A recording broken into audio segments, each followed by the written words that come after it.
Hi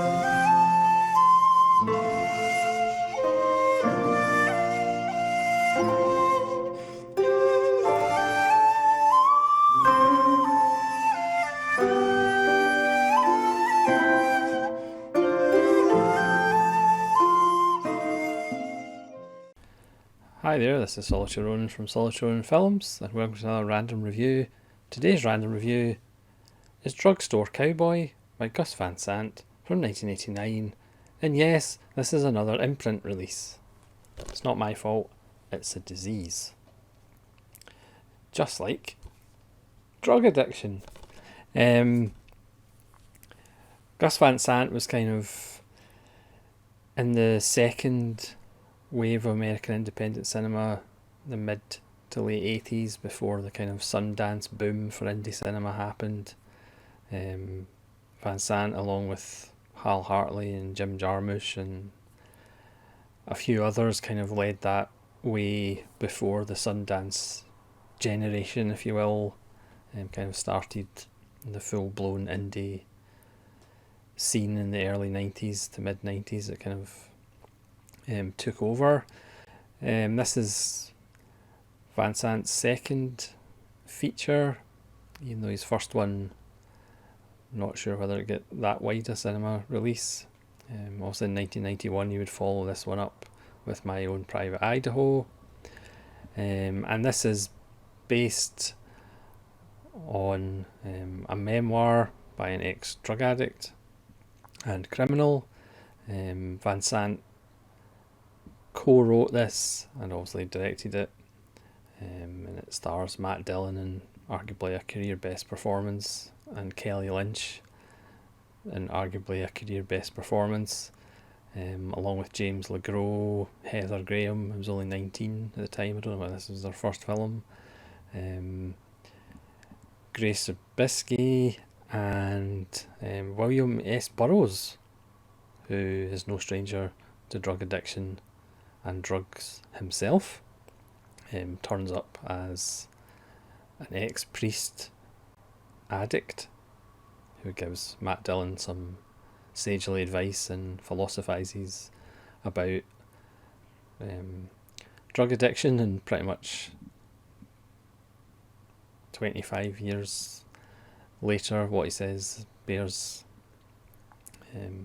ponderous fruit.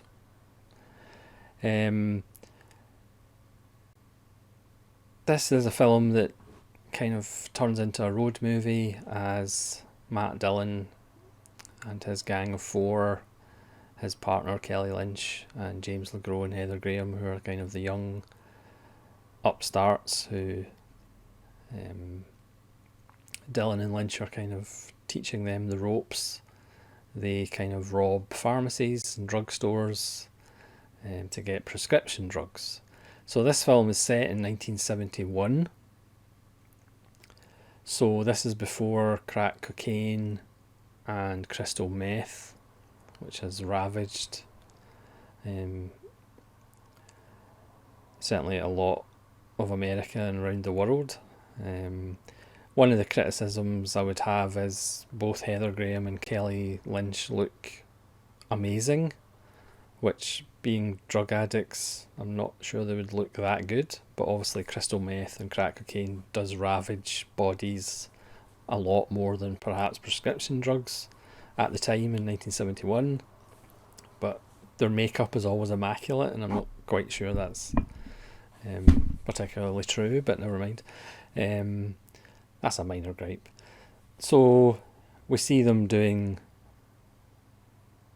one of their robberies. Heather Graham pretends to have a fit to distract everybody from the drugstore, as they call them in America, and then Matt Dillon go get some prescription drugs.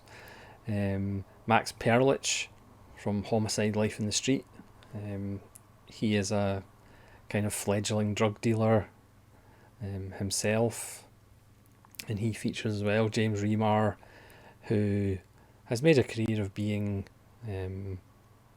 sometimes horrible, as in 48 Hours, and sometimes being a fatherly figure to a serial killer in Dexter. He plays a cop who has a thing for Matt Dillon's character, but then later on in the film does actually admit that he wants to see him kind of go straight and get better. There is an interesting dynamic because Legros and Heather Graham almost are Matt Dillon and Kelly Lynch's surrogate children, so they have kind of rules. Heather Graham asks if they can have a dog, which leads to a wonderful Blackley comic anecdote about the dog that Lynch and Dillon used to have called Panda, and the tragic tale that ensues. The film, even though it's bleak, it is also quite funny in places as well. And one of the other rules that Matt Dillon has is you never put a hat on a bed because that's bad luck. You never look at the back side of a mirror because that's bad luck as well. Needless to say, somebody puts a hat on a bed, and one out of the four characters doesn't make it to the second half of the film, and that kind of changes. Spoiler alert, it's not Matt Dillon, and that changes Bob, as the character Matt Dillon plays. That changes Bob's mind and outlook, and he kind of decides he's going to try and go into the methadone program and try and get clean, which Kelly Lynch is not a fan of. You do feel this kind of previous attempts, perhaps, because she does say to Dillon, and I can't do that. So you think that there'd maybe been previous attempts to get clean, get straight. There's a wonderful scene when they go on the road and they stay in a motel, and then the motel manager comes and tells them they need to give up their room because they're having a sheriff's convention at the motel, and then all these police cars turn up for the convention, which obviously stresses Bob out quite a bit.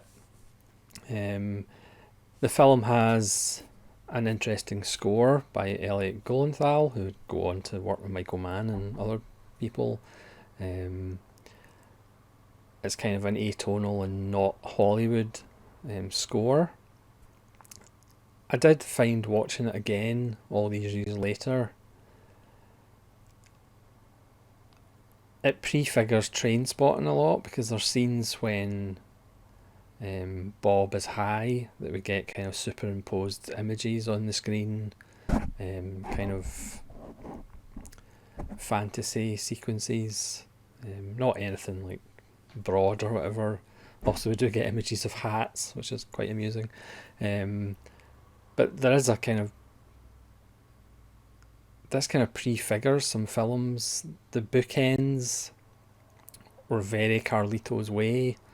It starts with the titles and a really moody piece of music, and it's just a close-up of Matt Dillon's face throughout the whole titles, and it looks like he's in bed, but we actually realise he's in an ambulance, and then that dovetails at the end of the film, very much like Carlito's Way.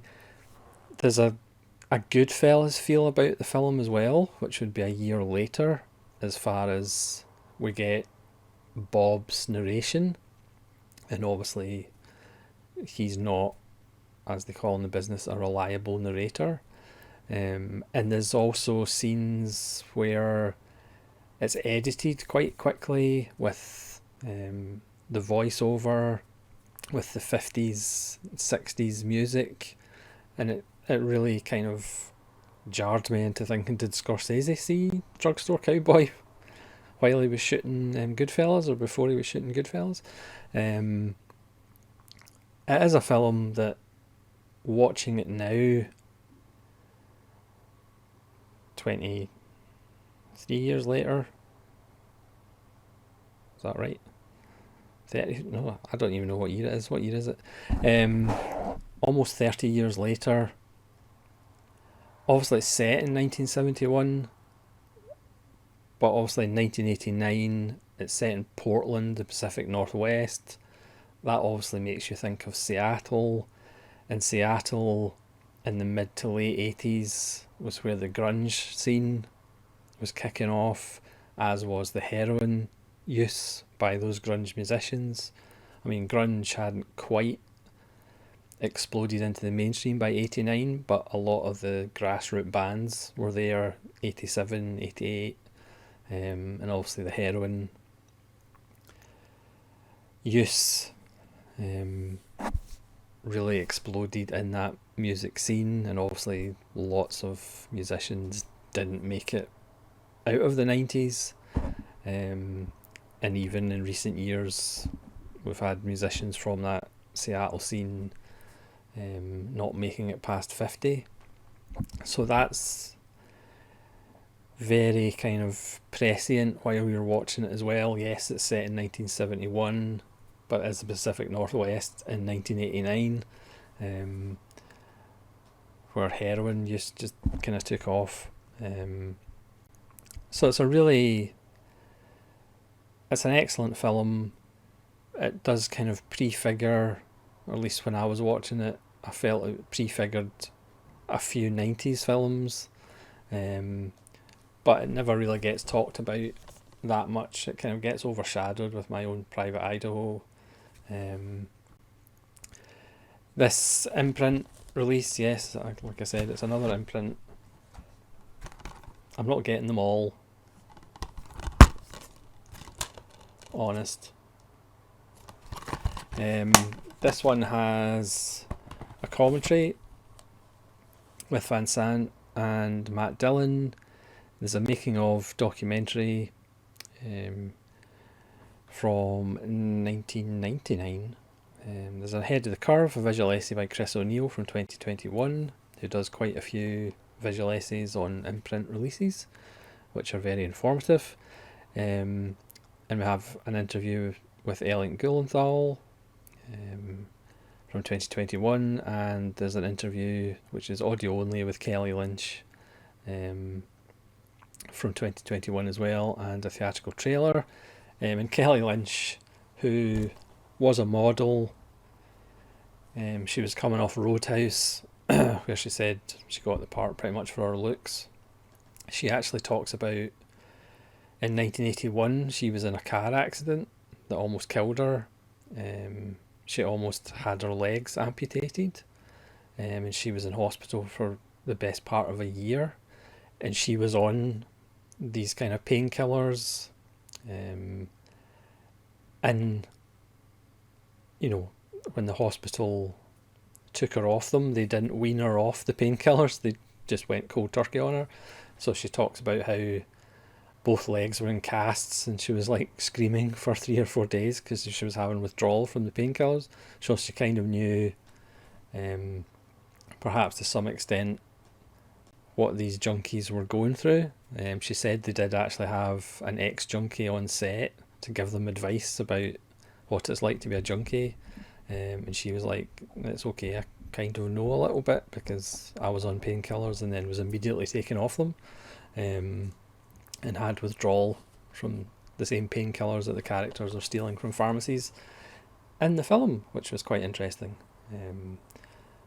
So that's Drugstore Cowboy, another really good release from Imprint. So please let me know if you've seen Drugstore Cowboy and what you think of it. Where does it rank in Gus Van Sant's canon? And hopefully you'll join me again for more random reviews. I promise they won't all be imprint releases, but I've still got a few to catch up on. So thanks so much for watching. This is Solitude from Solitude Films, saying farewell.